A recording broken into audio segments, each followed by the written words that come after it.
nice loud amen. Come on. There we go. Perfect. We're gonna do a nice hype song.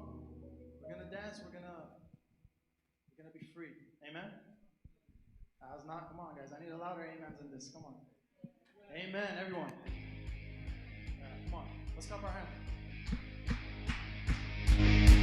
theworshipportal.com.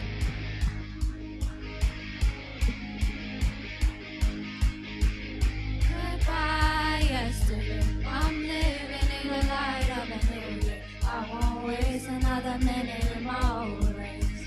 Praise the Lord, I've been born again. Goodbye yesterday, I'm living in the light of a new day. I won't waste another minute in my old ways. Praise the Lord, I've been born again. I've been born again.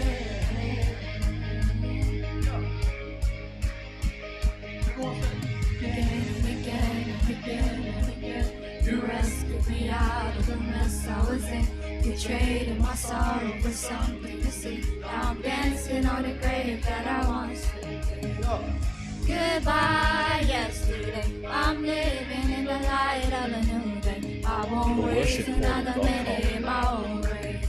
Praise the Lord, I've been born again. Goodbye yesterday, my spirit of the Lord is upon me. I got resurrection in my veins.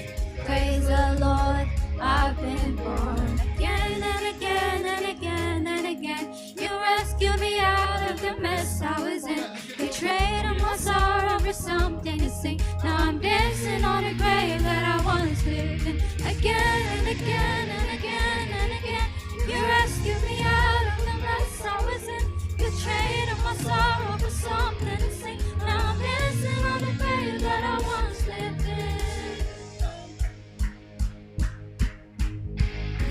I have decided to follow Jesus.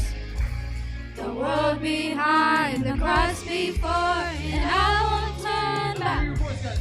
I have decided to follow Jesus. The world behind, the cross before, and I won't turn back. I have decided to follow Jesus.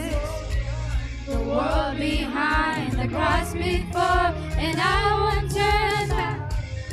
I have decided to follow Jesus.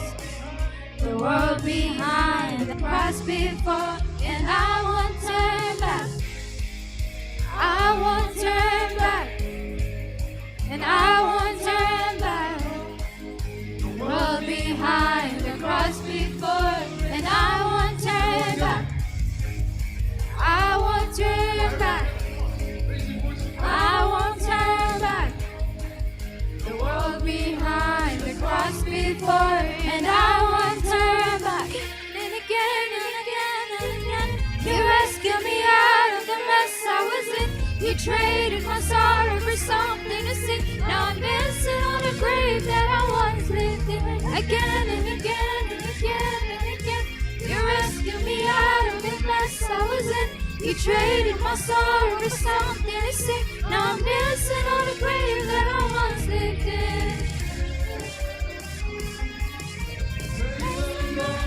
I've been born again.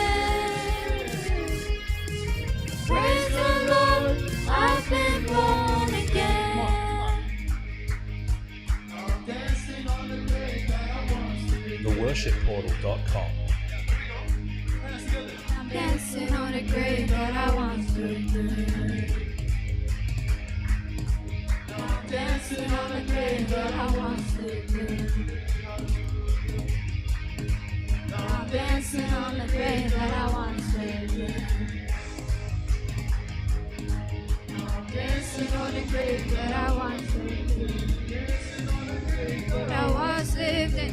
Dancing on the grave that I once lived in. Dancing on the grave that I once lived in. Dancing on the grave that I once lived in.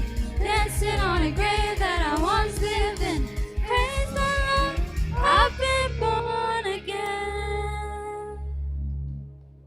Give it up for God. Hallelujah. Heavenly Father, we just praise you, Lord God. We just want to sing and dance before your presence. Hallelujah. Lord, give us a heart that is free, Lord. Free and just simply focused on you, Lord. Hallelujah. Thank you, Jesus. We're going to dance one more time, guys. We're going to sing one more time because he deserves it. He truly deserves our full heart. Hallelujah. So let's keep on clapping, everyone. I want to hear everybody clapping in this house, guys. Come on.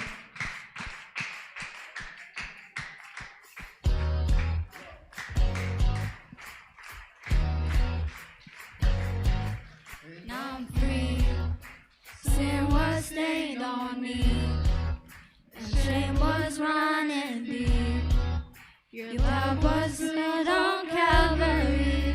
Oh, hallelujah, I'm free. God, how can it be? I'm ransomed and redeemed. I'm risen in your victory. Oh, hallelujah, I've been washed in the water, washed in the blood because of you. Oh, hallelujah, I've been washed in the water, washed in the blood because of you. Oh, hallelujah, I'm free. It's not what I have done, but what you've done for me. You paid it all upon that tree. Oh, hallelujah, I'm clean. And love has overcome. And mercy is supreme. You paid it all a victory. Oh, hallelujah, I've been washed in the water, washed in the blood, all because of me. Oh, hallelujah, I've been washed in the water, washed in the blood, all because of you. Oh, hallelujah, I'm washed in the water, washed in the blood, all because of you. Oh, hallelujah, I've been washed in the water, washed in the blood, all because of you. Oh, hallelujah. 'Cause you took away my shame, oh, and you nailed it to the cross. You got me running out of grace. Oh, hallelujah, here I come. 'Cause you took away my shame, and you nailed it to the cross. You got me running out of grace. Hallelujah, here I come. 'Cause you took away my shame, and you nailed it to the cross. You got me running out of grace. Hallelujah, here I come. Hallelujah, here I come. Hallelujah, here I come. Hallelujah, here I come. Hallelujah, here I come.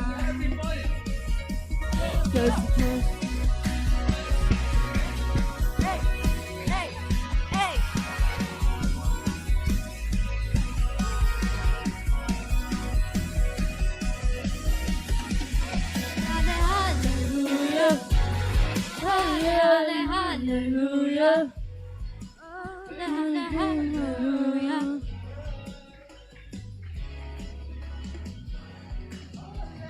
Washed, hallelujah. Hallelujah.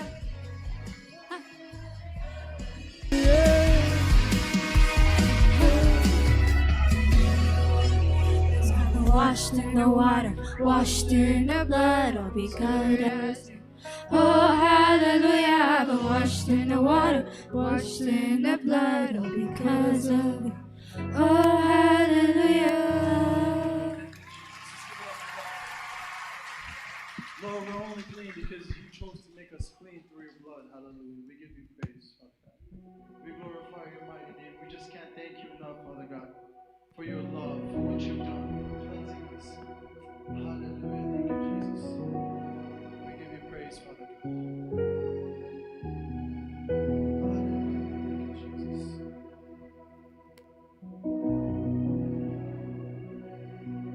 For being the firm foundation, Father God. We give you praise. Hallelujah. Thank you, Jesus. We give you praise. Thank you, Father God. We glorify your mighty name in this house, Father God. Who would we be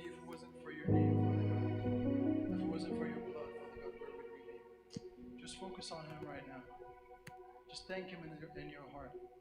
Glorify His mighty name. Thank you, Jesus. Give you praise.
Christ is my firm foundation,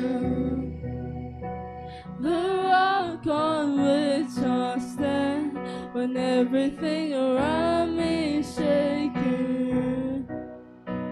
I've never been more glad that I put my life in Jesus. He's never let me down. He's faithful to generations. So how would He feel now? He won't. He won't.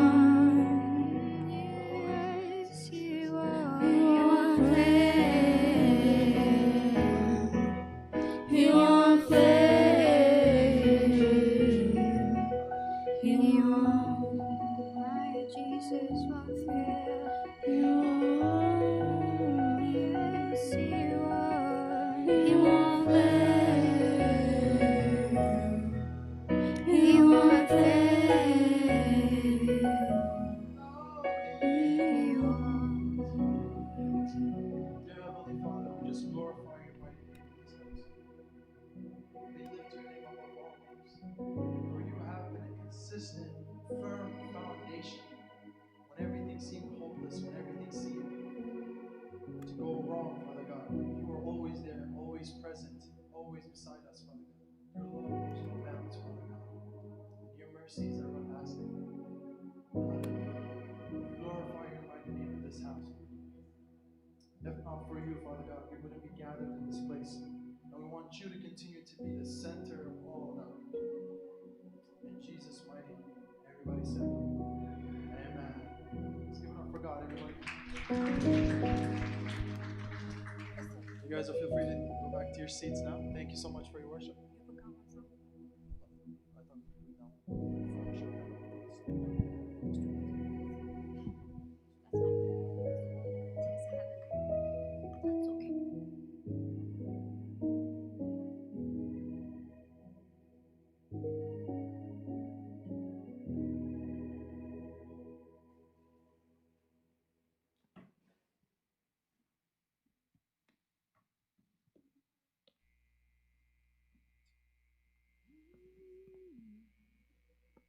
All right.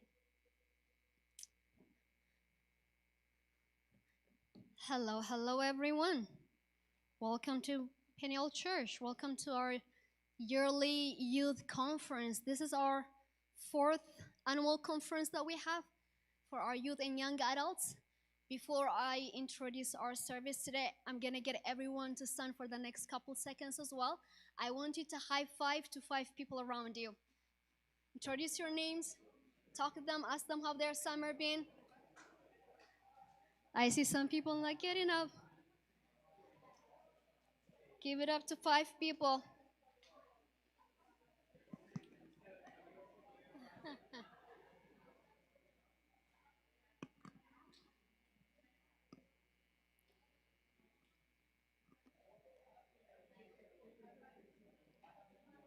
All right. That's wonderful. All right. As you are sitting down, as you guys all know, my name is Salim. I'm one of the youth leaders here.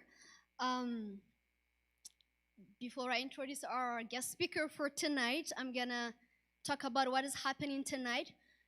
Before that, can we give one more round of applause to our worship leaders, prayer leaders, game leaders, to those who came early to set up the place? God bless you guys. Wonderful. All right, so we're going to have our first session for the next 20 minutes. And then after that, we'll have our breakout sessions while the youth, 13 to 17, will stay here. And then our young adults, 18 and plus, are going to go into the back room there for our second session, okay? And then we're going to end from there for our second session. And also tomorrow, it's going to be our day 2 of our conference. So we're going to start at 5 p.m. Make sure you be here on time. We're going to have our first session. Tomorrow we're going to have a fully packed service back to back with 3 to 4 guest speakers. So we're going to start at 5 o'clock. We'll have our first session, and then we'll have an hour of dinner and fellowship and barbecue together. And then we're going to split up into our youth and young adults as well.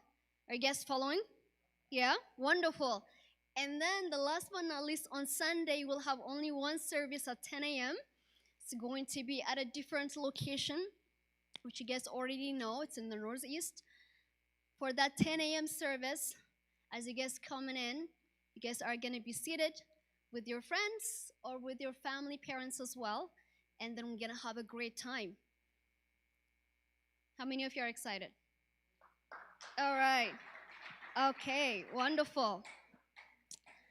And for tonight, our service is going to be in English, but if we have our Tigrinya speakers youth, we'll have a translation for you ready as well. Just let us know, reach out to the leaders here, and then we'll come and sit with you and translate for you for the service.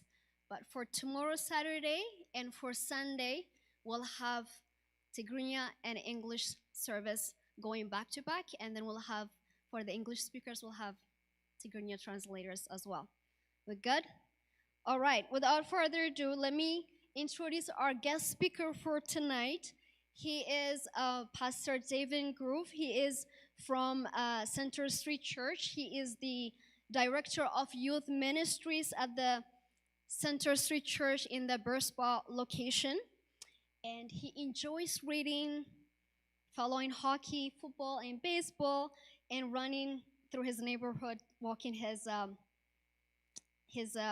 pets there. Without further ado, I want you to help me welcome Pastor David Groove here, and then we'll have Pastor Alex afterward too. We're so glad to have you. Thank you. Oh, thank you. Thank you for having me, everyone. It is so good to be here. Now, when Essay asked that question about the sons of Aaron, I tell you, I'm in Leviticus with my devotions right now, and I was like, I should know this. I read that story like a week ago, and the names are just gone. So props to the guys who got one of the names. I was struggling. I couldn't get it. Did anybody bring a Bible with you by any chance? If not, you can, yeah, awesome. If you have one, let's turn to the very beginning of the good book, right to Genesis, chapter 1. We're going to start out there. As was kind of mentioned, my name is Devin.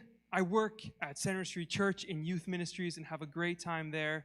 I love sports, big hockey fan, football, baseball. I love some sports. I like running. I love to read. I'm a husband. I'm a father. I'm a son. I'm a brother. These are just little pieces about who I am. And I wish we had the opportunity right now for each one of you to introduce yourself to me. Because if I understand correctly, the theme of this conference is identity. And so I wonder, what would you tell me about yourself? Who are you? How would you introduce yourself? What little description of who you are and your identity would you give me if you were to introduce yourself to me? And they lead to big questions about our identity. This is a major topic nowadays, and people throughout history have tried to answer, who are we? Why are we here? Is there a purpose? What defines who we are as a collective, as humans, or as individuals? And I don't know about you, but I can find myself building my identity on so many different things. For example, you might build your identity on the sport you play, or being the best at the sport you play. You might build your identity on your involvement in dance or in theater, acting. You might build your identity on the video games that you just beat everyone in. You might identify yourself with the fan bases you belong to, the things you cheer for, the things that you support. And maybe it's the music you listen to, where you're from, how you look, your grades, whether you're struggling in school or whether you're the top of your class. So many things can compete to make up who we are, our identity. And you may have noticed that when I introduce myself to you, there's things that I described about who I am, what I do, where I live, my family, but do all of those things really tell you the depth of who I am, of what my identity is? Well, youth, I'm glad I get you for 3 sessions, because what we're going to be doing is looking at the big story of the Bible. Maybe I'll call it the meta-narrative sometimes. Really, it's just a way of saying we're looking at the beginning of the story in Genesis, the middle of the story, and the very end. And we're going to look at how God describes our identity in the Bible and see what He says of us. Because what if there's more to who we are than what we do? What if there's more to who we are than what we're good at or bad at? What if there's more to who we are than what we look like, what we act like, what other people think of us? What if there is an identity that we receive from God that is true, that is real, and that is the only thing that is really truly satisfying? What if there's an identity we are given from God? So we are going to be starting, as I said, in Genesis chapter 1. But before we get into Scripture, I want you to do something with me. Can you help me out here? I'm calling this little mini-series, You Say, I Am. Because if there's one thing I want you to take away from tonight, who you are is determined by the God who made you. So can you do this with me? We're going to put our hand up to the sky as if pointing to God and say, You say, you can say, You say with me, You say, I am. One more time. You say, I am. All right. Would you pray with me? God, I want to thank you for tonight. I thank you for everyone here.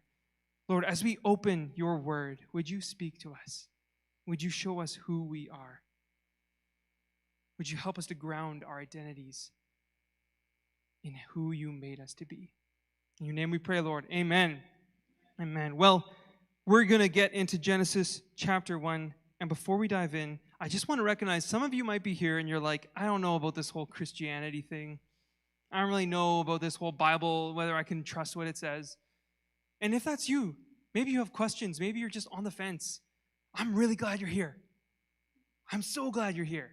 And I want to encourage you tonight. Lean in. Bring your questions. Bring your skepticism. And let's see what God's word says. And just let's pay attention to it and see if maybe something resonates in a new way tonight. All right. Well, we are going to start in Genesis chapter 1 with verse 26. So we're going to be near the end of this chapter. Genesis 1, verse 26. Read with me. Then God said, let us make mankind in our image, in our likeness, so that they may rule over the fish in the sea and the birds in the sky, over the livestock and all the wild animals, and over all the creatures that move along the ground. So God created mankind in his own image. In the image of God, he created them, male and female, he created them. God blessed them and said to them, be fruitful and increase in number. Fill the earth and subdue it. Rule over the fish in the sea and the birds in the sky and over every living creature that moves on the ground. We read in these verses that God made us. He made humanity. He made you. And the creator of something gets to design and define the purpose of that thing, right? A potter, when they make a piece of pottery, they determine, am I making a plate? Am I making a coffee mug? Am I making a vase for flowers? The potter gets to determine the use for that piece of clay. And if that's true for a potter, then it's true for our creator. Our creator made us. He determines our purpose and our identity. It all comes from him. So what does God say about who we are? Well, you may have noticed the idea that's repeated over and over in these short verses. God made mankind in his image, in his likeness, in the image of God, he created them. So our core identity is that we are image bearers of God. We are made in his likeness, and because of that, we are set apart from the rest of creation. You say, I am. If that's true, then you and I, we are made in the image of God. And your identity is that God made you in his likeness. Well, what does that mean, to be made in the likeness of God? Well, I'll tell you what it doesn't mean. It does not mean that we are God. It does not mean that we are the same as God. Because God is holy, he's eternal, he's almighty. He's not bound by time or space or matter or any of the things that we are. We are not God, and yet we've been made in his likeness. To be made in God's image means that God fashioned us to reflect himself. He embedded us with his own likeness. You know, there's a pastor named Eugene Peterson, and he puts it this way: God created human beings. He created them God-like, reflecting God's nature. We are image bearers of the Creator who created us. It's like our lives bear the signature of the artist who produced us. This is an identity that we all share as human beings in this room. We are all made in the image of God, but it's also an identity deeply personal to each one of you. You are made in the image of God. We share this, and it's true about each one of us. So I just want you to let that sink in. Maybe you've heard that God loves you. I hope you have. He does. Have you heard that God likes you? Do you believe that God likes you?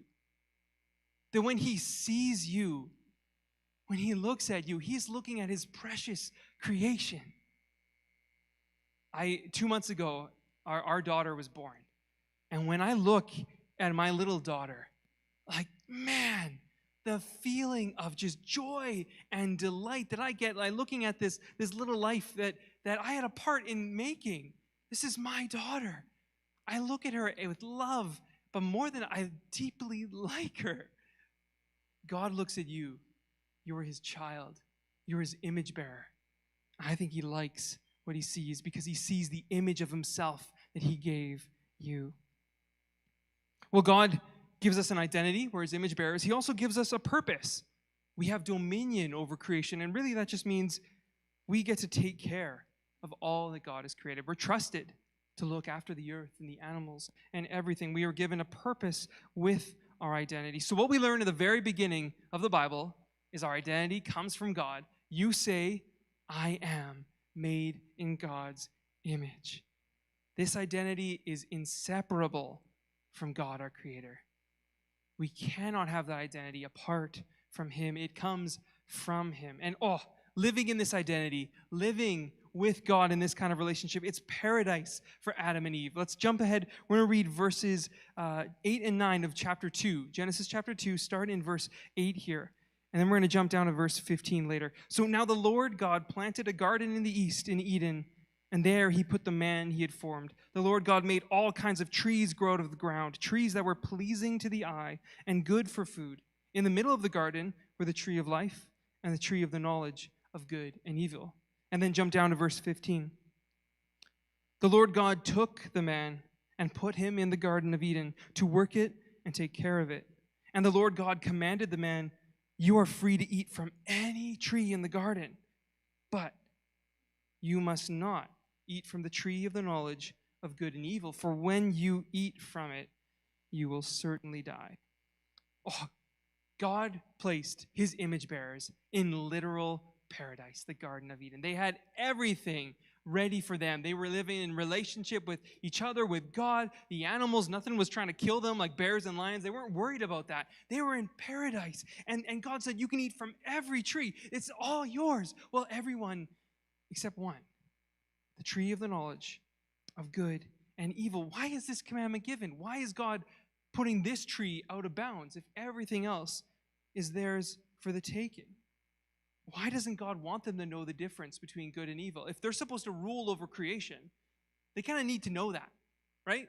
Like if I'm going to be a ruler, I need to know what is good and what is bad. I need to know right from wrong. So why doesn't God want them to take of this fruit and eat of this tree and know the difference between good and evil? Has anybody here heard of the Bible Project? I highly recommend it. They've got these amazing videos. They also do a podcast, and Tim Mackey, he's one of the hosts.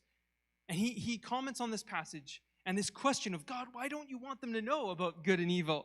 And this is what he says. God, Yahweh Elohim, is teaching the human how to know good from bad in the very act of saying, don't eat from the tree of knowing good and bad. Because implicitly what God's communicating is, you need me to tell you what is good and what is not good from you. Does that make sense? God is telling them, don't eat of this tree because you will learn good and evil from me. You will learn what is right and what is not right. I will teach you. God will reveal this. It's about how they acquire this knowledge. They can do it in relationship with God, or they can do it their own way, apart from God. Well, what do? Famously, they choose to eat of the tree themselves. We read how a serpent was crafty, and he tricked Eve with lies and with twisting God's word. Jump to chapter 3 with me. Genesis chapter 3, starting in verse 1. Now the serpent was more crafty than any of the wild animals the Lord God had made. He said to the woman, did God really say, you must not eat from any tree in the garden?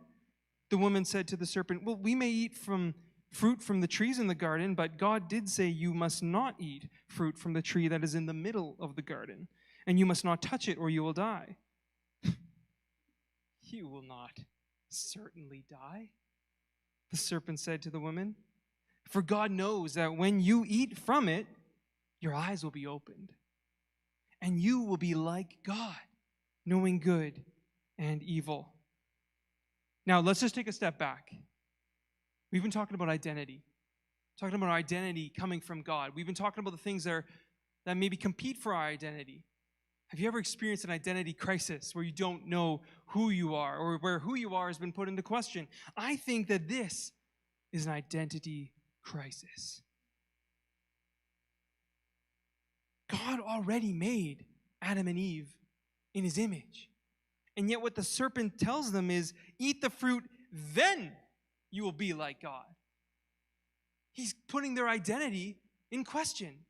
He's challenging the very core of who God made them as his image bearers. But he's saying even more than that. He isn't talking just about, oh, you'll be made in God's image. You will be like God. You will become like God. You could be the same as God. Do you see that lie? Satan attacks their identity. Are you really made in his image? Oh, you're not good enough. You're just not good enough. But you can eat this fruit, and you'll become even more than you were before.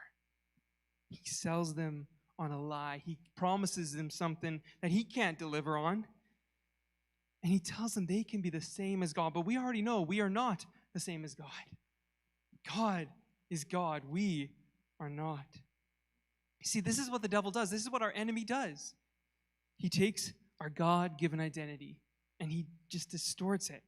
He makes us believe in a lie, and he makes us think that we can find our identity in anything other than God. Well, let's continue. Genesis 3, verse 6. When the woman saw that the fruit of the tree was good for food and pleasing to the eye and also desirable for gaining wisdom, she took some and ate it. She also gave some to her husband who was with her, and he ate it. Then the eyes of both of them were opened, and they realized they were naked, so they sewed fig leaves together and made coverings for themselves. What does this identity crisis lead to? It leads to sin, the introduction of sin into the world. She forgets who God made her to be, what her true identity is, and she takes matters into her own hands apart from God. And the moment that Adam and Eve ate of that fruit, everything changed. Pick it back up in verse 8 here. Then the man and his wife heard the sound of the Lord God as he was walking in the garden in the cool of the day, and they hid. They hid from the Lord God among the trees of the garden. But the Lord God called to the man, "Where are you?" He answered, "I heard you in the garden, and I was afraid because I was naked, so I hid." And he said, "Who told you that you were naked? Have you eaten from the tree that I commanded you not to eat from?" Then the man said, "Oh, the woman you put here with me, she gave me some fruit of the tree and I ate it." Then the Lord God said to the woman, "What is this that you have done?" The woman said, "The serpent deceived me and I ate." Do you see what happens here? Before, they had a beautiful, perfect relationship with God. And now, God shows up on a walk in the garden, in paradise, and instead of joining with God in that walk, they hide from his presence. Their relationship with him is fractured. And you see, their relationship itself is fracturing.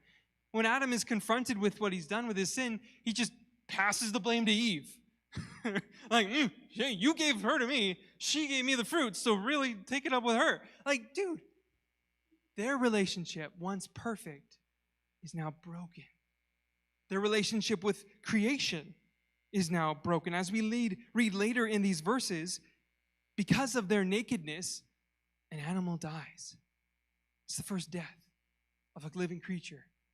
It dies to cover up their nakedness. They failed. In their God-given identity, they were meant to be his image bearers in this world. And they were given the responsibility to look after God's creation. But because they went their own way and sought after an identity apart from God, they failed in their purpose. Creation suffers. An animal dies. Their relationship is broken. They can no longer be with God like they once were because that relationship is fractured, and sin and death enter the world. Well, God said that when you eat the fruit, you will surely die. That came true. Romans puts it this way: the wages of sin is death. Death and sin came into the world because Adam and Eve went their own way. Our passage concludes with verses 22 to 24 of chapter 3. So jump to the end of chapter 3 with me, verse 22. And the Lord God said, "The man has now become like one of us, knowing good and evil. He must not be allowed to reach out his hand and take also from the tree of life and eat and live forever. Why is that? Why doesn't God want them to take that tree now and eat of that fruit and live forever? Because that would mean they'd be forever broken. They'd be forever in bondage to sin. They'd be forever separated from God. They'd be forever in enmity with one another. They'd be forever in a broken world. So this is an act of grace from God. He says they cannot live forever in the state that they are in right now. So what does he do? So the Lord God, verse 23, so the Lord God banished him from the Garden of Eden to work the ground from which he had been taken. After he drove the man out, he placed on the east side of the Garden of Eden cherubim and a flaming sword flashing back and forth to guard the way to the tree of life. They're separated from God. They're kicked out of the garden. Everything is broken. And that's where the passage ends. That's where this sermon will end. Real downer, hey? Everything's broken. Their identities are shattered. Their relationship with God is in shambles. The relationship with each other is just a mess. All of creation suffers from sin and from death. But the story doesn't end here. This is just the beginning. So youth, I'm looking forward to the next section where we get to look at what God does in response to the fall and the plan he had. That plan he put into action from the very moment that all of this took place. The reason why God bars the entrance to eternal life from Adam and Eve in these verses and in that time was because the real way to life would be coming. And that way to life would deal with the problem of sin, would deal with the brokenness, and would restore their identity. So what are we supposed to make of this? What are you supposed to learn about your identity because of these verses? It's simply this. God says, look it up. God says, you are made in his image. You are an image bearer of the Creator. You are created to have a relationship with God. What we learn from these first 3 chapters of the Bible is that God is the source and the giver of our identity, and that any identity we pursue apart from him will lead to our ruin. So how often do you wrestle or pursue identities apart from God? How often do you believe lies? The lies that just play on repeat in your head. You see, our enemy, the devil, is up to his same old tricks. He's targeting us the same way he targeted Eve. He does the same thing with us. He feeds us lies. He spins the truth. He targets our insecurities. He goes at the core of who we are. Maybe you've heard some of these lies. I'll never be good enough. If only I was skinnier or stronger or taller or shorter. I'm so ugly. I would be enough if that girl would like me or if that boy would like me. I won't be anything if I can't keep my grades. If I fail, what will I be? What would people think about me if they knew who I really am? What would people think of me if they know how broken I am, how insecure I am? No one likes me. All of these and many more are lies that the enemy feeds us, feeds you. He's trying to get you to lose the sense of who you really are. Sin still distorts our identity. The opposer is still trying to separate us from God and keep us from the God-given identity we were created for. But how different would your life be if you lived like it was true that you are an image bearer of God? How different would your view of yourself and of your worth be if it was true that you are made in God's image? How different would you view other people and their worth if you saw them as image bearers of God? How different would your life be if you just threw aside all the other identities that want to take claim of your life and embraced what God says about you? Nothing that this world can offer us will satisfy. If your identity is built on what you can do, that's temporary. If it's on your athleticism and you get an injury, is your identity gone? If it's on your interests and your interests change, is your identity just vanished? If your identity is in what other people think of you, what happens when their thoughts turn against you? What is your identity built on? And can I invite you to embrace the identity that God gives you? You know, there's this old movie from DreamWorks called The Prince of Egypt. Has anybody seen this movie? It's fantastic. I highly recommend it. One of the best movies of all time. So good. There's a song in this movie. I'll spare you. I'm not going to sing it. I'll spare you that. I'll show you that kindness. But I want to read you some of the words. This song is called Look at Your Life Through Heaven's Eyes. Here are some of the lyrics. So how can you see what your life is worth or where your value lies? You can never see through the eyes of man. You must look at your life. Look at your life through heaven's eyes. When we look at our lives through our own eyes, we lose sight of who we are. And that's right where the enemy wants us. But when we see ourselves the way God sees us, when we look at ourselves through heaven's eyes, through God's eyes, that's when we can discover who we really are. That's what we're going to be doing, looking at our lives through heaven's eyes. And so that's all I've got for you right now. And I just want to encourage you to take a moment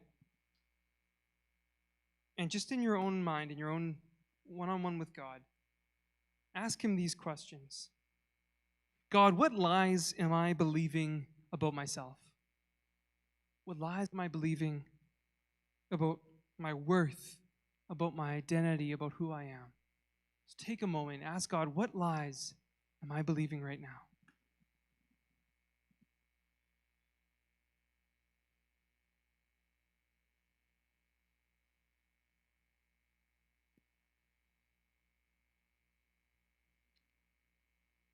And then ask God this. Who do you say that I am?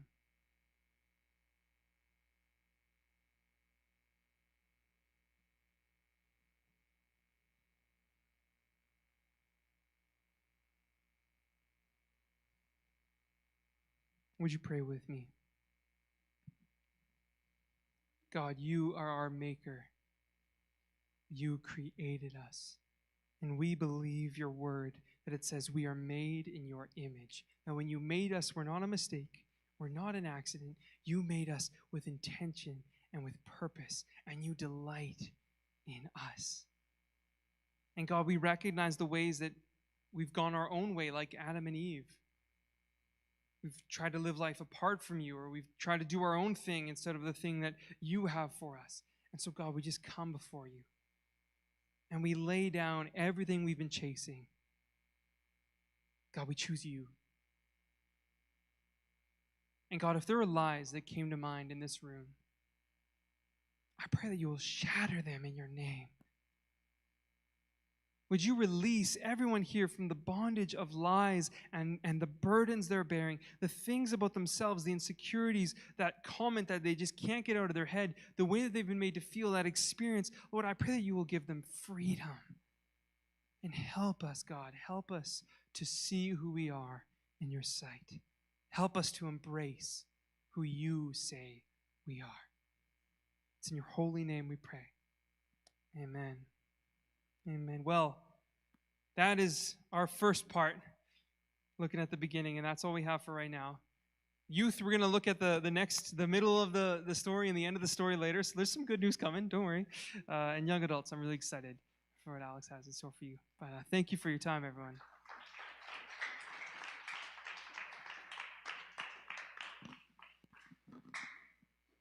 Thank you, Pastor Devin. That was a wonderful message. All right, our youth are going to stay here. If you are 18 and above, or young adults, you're going to use this door, and then we're going to find our spot in the back there. Let's make our way to the back. 18 and older, except a couple of our leaders are going to stay here. If you are 18 and older, let's head to the room.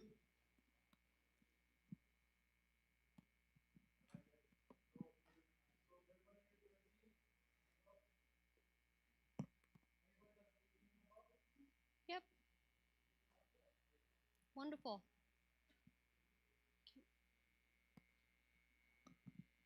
Make your way there. Wonderful. All right. Yeah.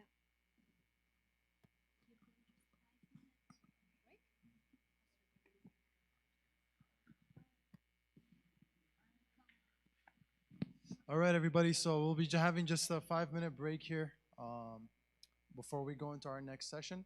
So take this time to say everything you need to say to your friends so that you're not disturbing during. Right here? Yep, over here. This is what I just said. Did you hear what I said? You're talking. So guys, you guys have about 5-minute break. Say all the things you need to say right now and make sure that when we have our session going on, you guys are not disturbing. Thank you very much. Just 5 minutes of break.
seconds.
All right, wonderful. You guys are ready?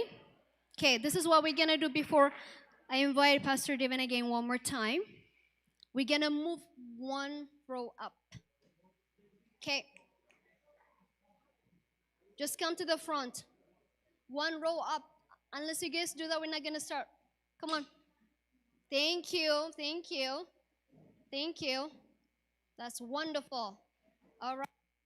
Make sure nobody is sitting by themselves. Let's go.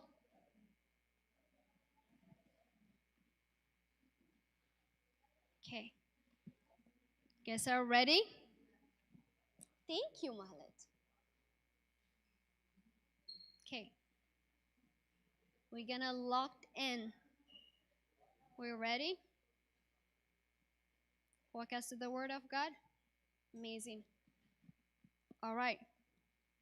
We're gonna start with a quick prayer and then we're gonna transition.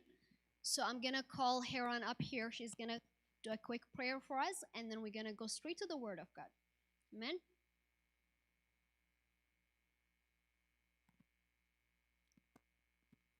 Wonderful.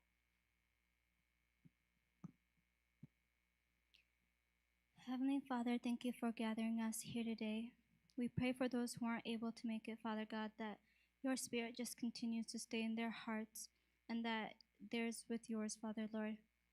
I just pray that, God, you take any pride or any distractions in our hearts, Father God, that you allow our hearts to open so that we may be vulnerable with you and that you may be pleased with our faith, Father Lord. I just pray that your will be done here, Father God, that we just allow ourselves to fully be wanted by you, Father God, to be wanted and to glorify and praise your name, Father Lord, that we just take tonight to celebrate you, to glorify you, and to please you with our faith. In your name I pray. Amen.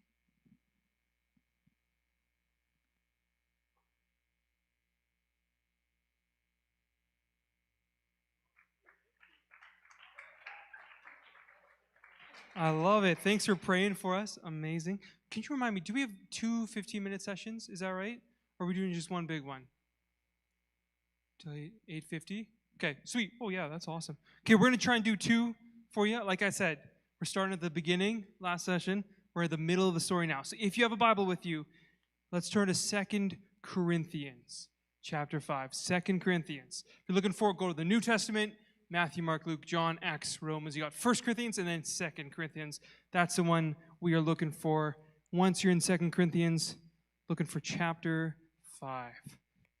Awesome.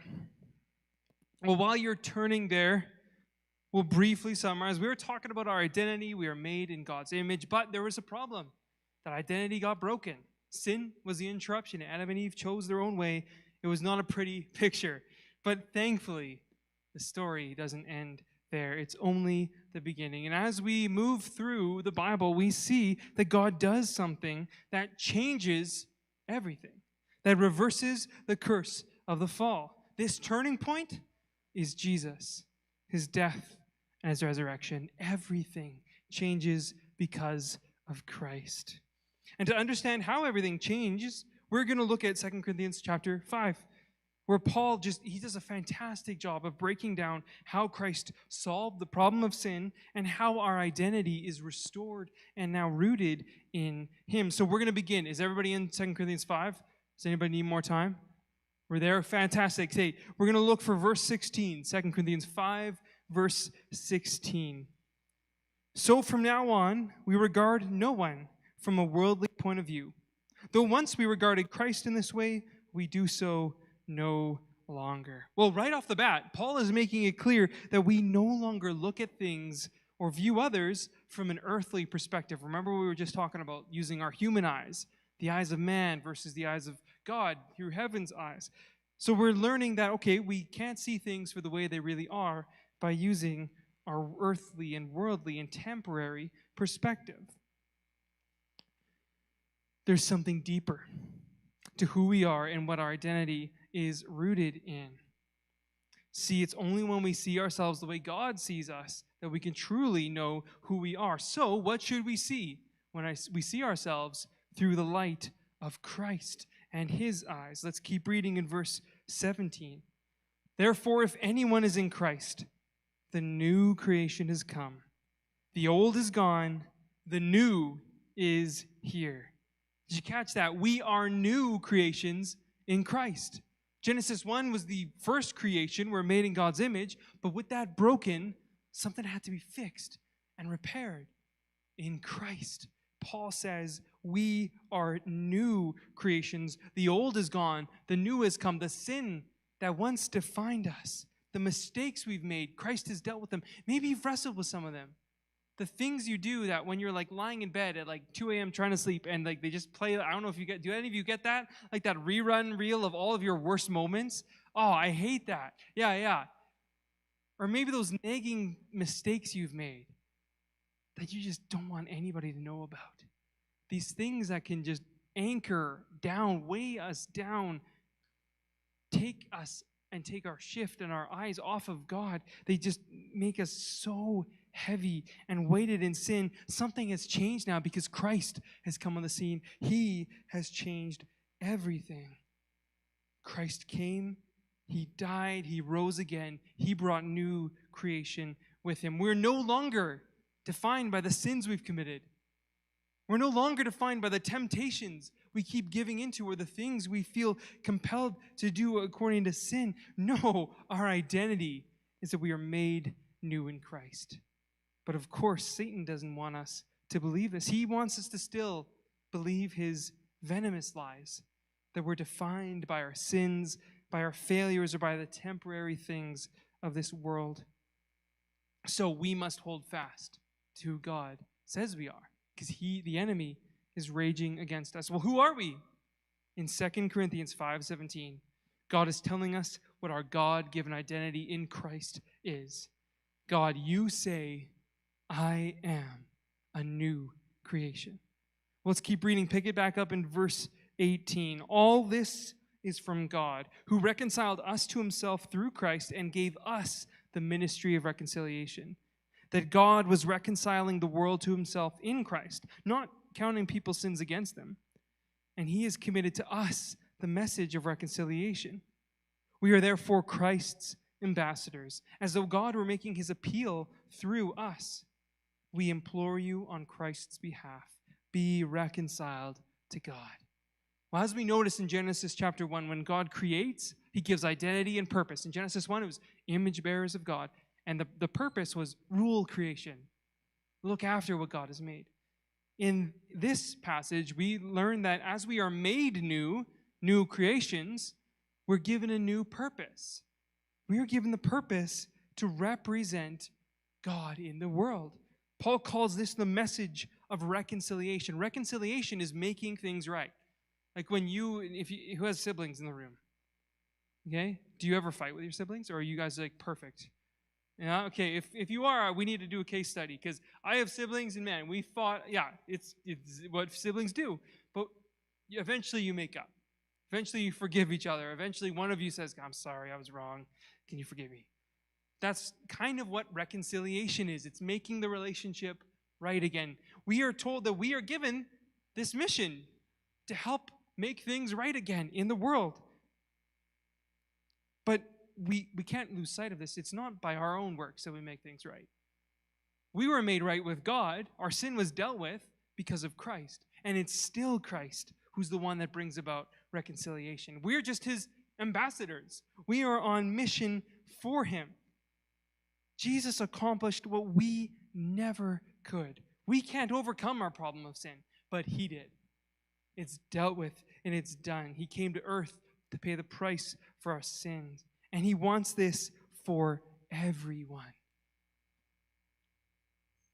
When God created us, he created us in his image. That means every one of us here, you're made in the image of God. That also means everyone you run into out there is made in the image of God.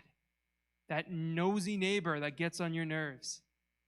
That classmate who's picking on you or who bullies other people. That teacher that you just cannot stand. Everyone is made in the image of God. And God wants everyone to receive a new restored identity in him. Because we have all sinned. We all fall short of the glory of God. And Christ has come so that we can all be saved. So how does God do this? How does he save the world? Well, Christ is the one who saves. But how does he reach everyone? He uses us. He sends us. We get to be part of what God is doing in the world. Paul says we're ambassadors of Christ. Is that a foreign word, ambassador? Do you know what an ambassador is? This is like political language. So an ambassador is like, there's like a country, let's say England, for example. England has its own governance and a king and prime minister somehow at the same time. They've got like all these rulers. But England will have ambassadors living in other countries, Canada, United States, other countries, representing the British government. They are ambassadors of their nation living in another nation, going about the business for their nation, for their king, for their ruler. Did you catch that? An ambassador represents their nation, represents their king in another nation. This isn't actually our home. In Christ, we don't actually belong here in this world. We are ambassadors in the sense that we're on a mission here. This is our posting. We get to be here as ambassadors, representatives of a king and a kingdom that is so much greater than anything this world has to offer. And we're going to get to that after the break, so I want to keep moving because I don't want to spoil anything, but we're going to get more into that. So ambassadors, we are ambassadors of Christ. And because we are made new in him, we are given power through the Holy Spirit who lives within us. We are given authority from our King who's made us right with God, that we get to be on mission, his mission representing him. So just take a moment and think about this. What would be different in your life if it was really true that you are an ambassador of Christ? What would change in your neighborhood? What would change in the way that you interact with your parents and your siblings? What would change in the way you behave in school with your classmates, with your teachers? Would that change anything about how you behave on your sports teams, in your clubs? If you are really an ambassador of Christ, that means you have power from God to be about God's business. What would be different about your life if you lived like it was true that God has given you power and that you get to be about his mission in this life? God, you say, I am. If this is true, God is saying we are new creations and that we are sent on a mission to tell others about him. And Paul concludes this passage by reminding us how all of this is possible in verse 21. Read with me, 2 Corinthians 5, verse 21. God made him who had no sin to be sin for us, so that in him we might become the righteousness of God. For us to become new creations, something had to be done about the sin that scarred our identity, that broke our relationship with God. Jesus was the answer. Jesus was made to be sin. Even though he never sinned, he lived a perfect life. Yet he became sin. He took the punishment for our sin. He bore the weight of everything we've done. He died on the cross. He rose from the dead. He is alive now, and in him we are forgiven and we are made new. And notice what Paul says here in verse 21, that we might become the righteousness of God. What does that mean? Because of Christ, we are now made right with God. Remember what I was talking about with reconciliation, a relationship made right, restored back to the way it was. In Christ, we are now the righteousness of God because now we are in right standing with God. Our sin separated us from him, but that has been dealt with, done away with. It's removed. The old is dead and gone. The new has come. This is his work of reconciliation. And Jesus is the only one who could do this. He's the only one who could bridge the gap between us and God. And he can do this because he is God incarnate, fully divine, fully human. God who was born, who took on human flesh, who lived a perfect, sinless life, who died on the cross for us, who defeated death, and who is alive today, right now. Oh, he's the only one who could make us new. So would you do this with me as we did? You say, I am, and then we're going to say a new creation. God, you say, I am a new creation. That's your identity in Christ. God says you are made in his image, and in Christ, he says that you are made new, given purpose for your life, and that you are now righteous in his sight. So we're gonna pause here, and we're gonna come back in a couple of minutes. So I want to invite you just to do what you need to do. Let's go for like 3 minutes at 8:40, because we're done at 8:50, right? I want to make sure we're ready to go and ready for that. So take a couple minutes, get up if you need to, do some jumping jacks, whatever you want to do, and have some conversations. We're going to get going right away in a couple of moments. So take a little break.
All right, let's bring it back in. Let's get going. It is 8:40, which means we have 10 minutes. 10 minutes, and I want to make sure we get through this last one. So we were in the end, we were the beginning with Genesis, we're in the middle with 2 Corinthians, and now we're going to be at the end of the story. looking at the end, at what lies beyond. And that's going to take us to Philippians chapter 3. So if you got a Bible, turn to Philippians chapter 3. And while you turn there, while you're finding your way to Philippians chapter 3, I want to ask you a question. Have you ever felt like an alien? Have you ever felt like an alien? Not like the outer space, like Stitch, or like green, gooey, alien kind. Like a stranger, a foreigner. That's what the word means. Foreigner. Someone who's not from here. I tell you, I felt like an alien before. My wife, Diane, she's amazing. She's Malaysian. Has anybody ever been to Malaysia? It's like on the other side of the world. Southeast Asia. So my wife is Malaysian. I went to visit her family there, meet them for the first time. And man, did I ever feel like an alien in Malaysia. I'm walking around and I'm hearing different languages that I have no idea what they are. I'm smelling different smells of foods. And has anybody ever smelled the durian fruit? Wow, that is a smell you do not forget. I felt like I was in outer space with that kind of a smell. I felt like an alien in Malaysia. But the one thing that really made me stand out, or one moment where it really was clear how different my upbringing was than what Diane's family in Malaysia had, was when her grandma sneezed. Seems like a random enough instance, but her grandma sneezed. And what do you do when somebody sneezes? You say, bless you. That's what I do. I say, bless you. So I said, bless you. And her grandma did a double take. It was like, what is that? They don't do that in Malaysia. And it became crystal clear to me, oh, I'm not from here. Part of who I am is that I'm not Malaysian. Part of who I am is that I'm from Canada, from the prairies, and this is part of who I am. You see, our culture, where we come from, our upbringing, our world around us has a lot to say about who we are, about our identities. There's some goofy differences, like saying bless you when someone sneezes. And then there's other differences in our cultures. Because our culture around us, especially in North America, has a very particular idea of who we should be, of what the good life is. You see it in movies. You hear it in music. It's in art. It's all over our world. There's very clear ideas about who we should be, about what we should be putting our identity in. But I hope you take away from tonight that everything that the world tries to offer us just pales in comparison to the identity we receive in Christ. I've said many times, I'm convinced nothing this world has to offer will truly satisfy. I don't think that anything in this life, in this world, can give us an identity that truly satisfies who we are created to be. That's what we've been talking about all night. And now we're looking at the very end. We're looking forward, and we're in Philippians chapter 3 to see what God says about our identity. And I teased this in our last session there when we're talking about ambassadors of Christ. An ambassador doesn't belong in the place that they're working. They're on mission. They represent their kingdom, their nation. If we are ambassadors of Christ, that means we don't belong to this world, that we're here on a mission, and that He is our King, giving us a purpose. But ultimately, that means that this world is not our true home. That we are citizens of heaven. That the moment we receive Jesus as our Lord and Savior, that we put our faith and our trust, we believe in Him, we get a new passport. It says Kingdom of Heaven on it. A Kingdom of Heaven citizen. We belong to Him. So what is this kingdom? Well, all throughout the Gospels, Jesus announces He has come, and His message is, the Kingdom of Heaven is coming. The Kingdom of Heaven is near. Repent, for the Kingdom of Heaven is drawing near. Somehow, when Christ came, He inaugurated His kingdom here on earth. But it's not fully here, right? Because there's still chaos. There's still disorder. There's still other rivals trying to compete.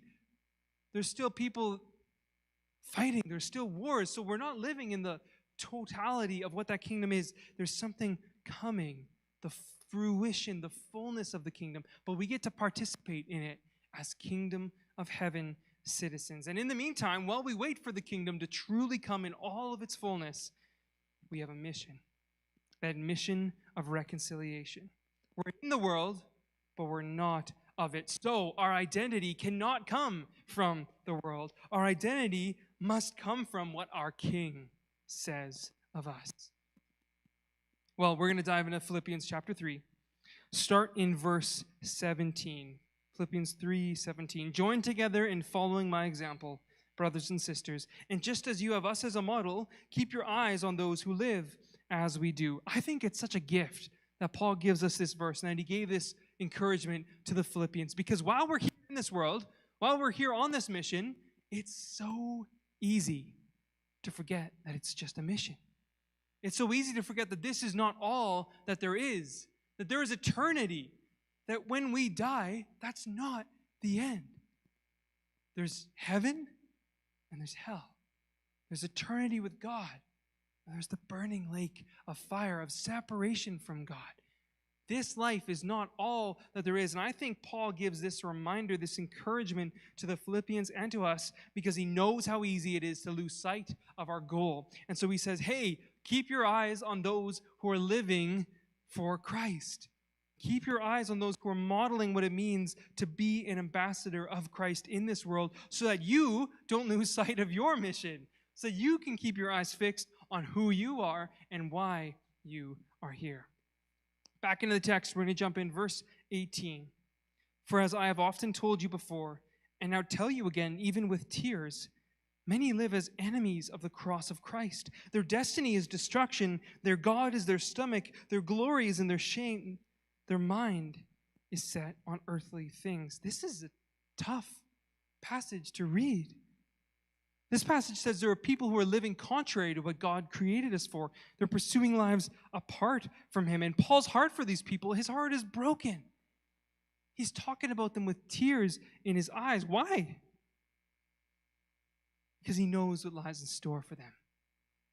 He knows at the end of their life, if someone lives just for this world, just for the treasures of this lifetime, pursuing everything that this world has to offer, but not pursuing God, their end is destruction. They will not receive eternal life in Christ to be with God forever. He knows the stakes. So this is a major lesson we can learn from Paul. And can I please encourage you, don't chase what the world is offering you. Don't chase it. We see celebrities, actors, musicians, athletes, successful people pursuing things of this life, but they're temporary, they're fleeting, they will not satisfy. As Paul says, it leads to destruction. They're living to satisfy their own desires. They glorify things that are shameful and wrong. So what's the alternative? What identity are we supposed to have as people who are in the world but who are not of it? Well, let's keep reading in verse 20 and 21. But our citizenship is in heaven, and we eagerly await a Savior from there, the Lord Jesus Christ, who by the power that enables Him to bring everything under His control will transform our lowly bodies so they can be like His glorious body. We don't belong here. We are citizens of heaven. Our passport says Kingdom of Heaven citizen. Our identity comes from God. He says that we belong to His kingdom. Our God is powerful. Our King is going to return. Christ will return. He will bring the fullness of His kingdom here to earth. Everything in creation is going to be made new. And those of us who are in Christ, we will get to be in His kingdom with the true King forever and ever. Amen. And Paul says our bodies are going to be transformed like His body. We're going to be made new. All of our afflictions, the illnesses you deal with, that injury that keeps nagging you, our flesh that will one day just rot in a grave, it's going to be made new. We're going to have eternal bodies because we will belong to an eternal kingdom. That is your identity. You don't belong here. Nothing this world offers you, nothing that you can chase in this life will satisfy you, because you were not made for temporary things. You were made for eternity. You were made to be a Kingdom of Heaven citizen, and one day you will live forever with our King. If you receive Christ, you believe in Him. I hope you see what Paul has been doing here. I hope you see what God tells us throughout his entire scriptures, his entire word. God, you say, I am made in your image. God, you say, I am a new creation. God, you say, I am a citizen of heaven. Guys, it's been so much fun to be here with you. I've so greatly enjoyed this. Have an incredible rest of the weekend, an awesome conference. This sounds like it's going to be an amazing time. I hope you remember, never lose sight of who you are. Never lose sight of whose you are. Yeah, thanks, guys. Have a great night.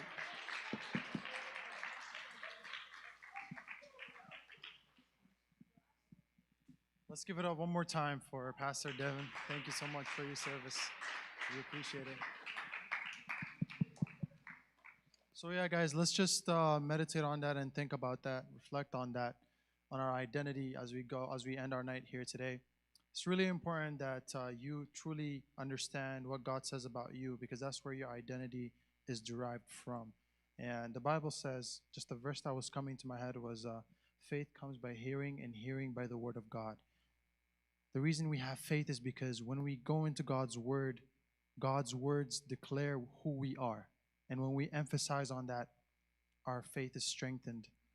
Our self-worth is intact. So let's just focus on that as we go into prayer. If we could all just bow down our heads. Heavenly Father, thank you that you've given us your word. Thank you that you declared us valuable, that you loved us so much, that you came and died for our sins, that you might clothe us from our nakedness. And Father God, your love is always evident in our life. Your goodness is always evident in our life. Your mercy is everlasting. Heavenly Father, we just thank you so much for the night that we've had, Father God. Help us to reflect on these things. Help us to meditate on your truth day and night. Like the psalmist says, Father God, to meditate on your word day and night, that our identity may be reinforced every single day. This is a daily thing. Every single day we have to tell ourselves that we are made in God's image, that we are valuable. Because this world is out to destroy our identity. Every single day we face attacks from the enemy. We face things that people say to us. Every single day we face these things. How much more is it necessary to then go into God's word and draw from the declaration that God has for us, about us, upon us? Heavenly Father, we glorify your mighty name. You know, we were singing the song earlier, Firm Foundation. It's his word that is the firm foundation in our life, right? Hallelujah. When we make the word of God our foundation, we are like the house built on that hill. Nothing will move us.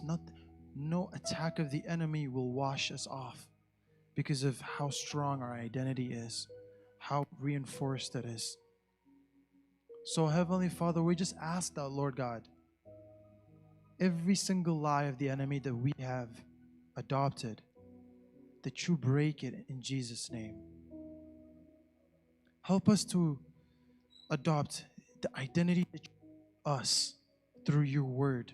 Help us to get into your word daily, to meditate on it daily, that we might be able to have our identity and remain in it. Thank you, Father God. We give you praise. Let me down,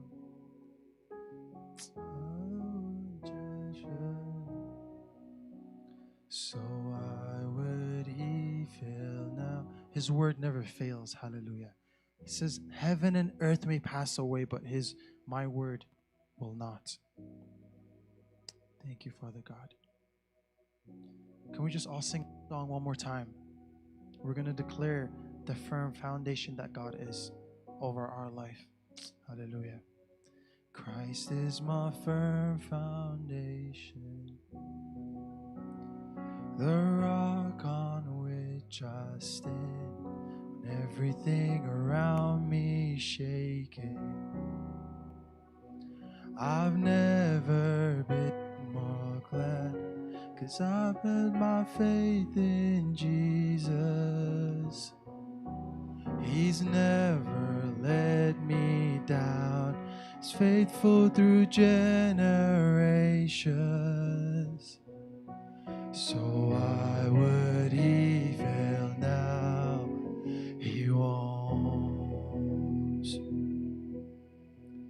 He won't. He won't fail. He won't fail. No, he won't. Oh, hallelujah. Rain came and wind blew. My house was built on you. I'm safe with you. I'm gonna make. Everybody, rain. Rain came, wind blew. My house was built on you. I'm safe with you. I'm gonna make it through. I'm gonna make it through. 'Cause my house was built on you. Oh, I'm gonna make it through. 'Cause I'm standing strong on you. Christ is my firm. Come on, everyone together. The rock on which I stand, when everything around me is shaking. I've never been more glad, 'cause I put my faith in Jesus.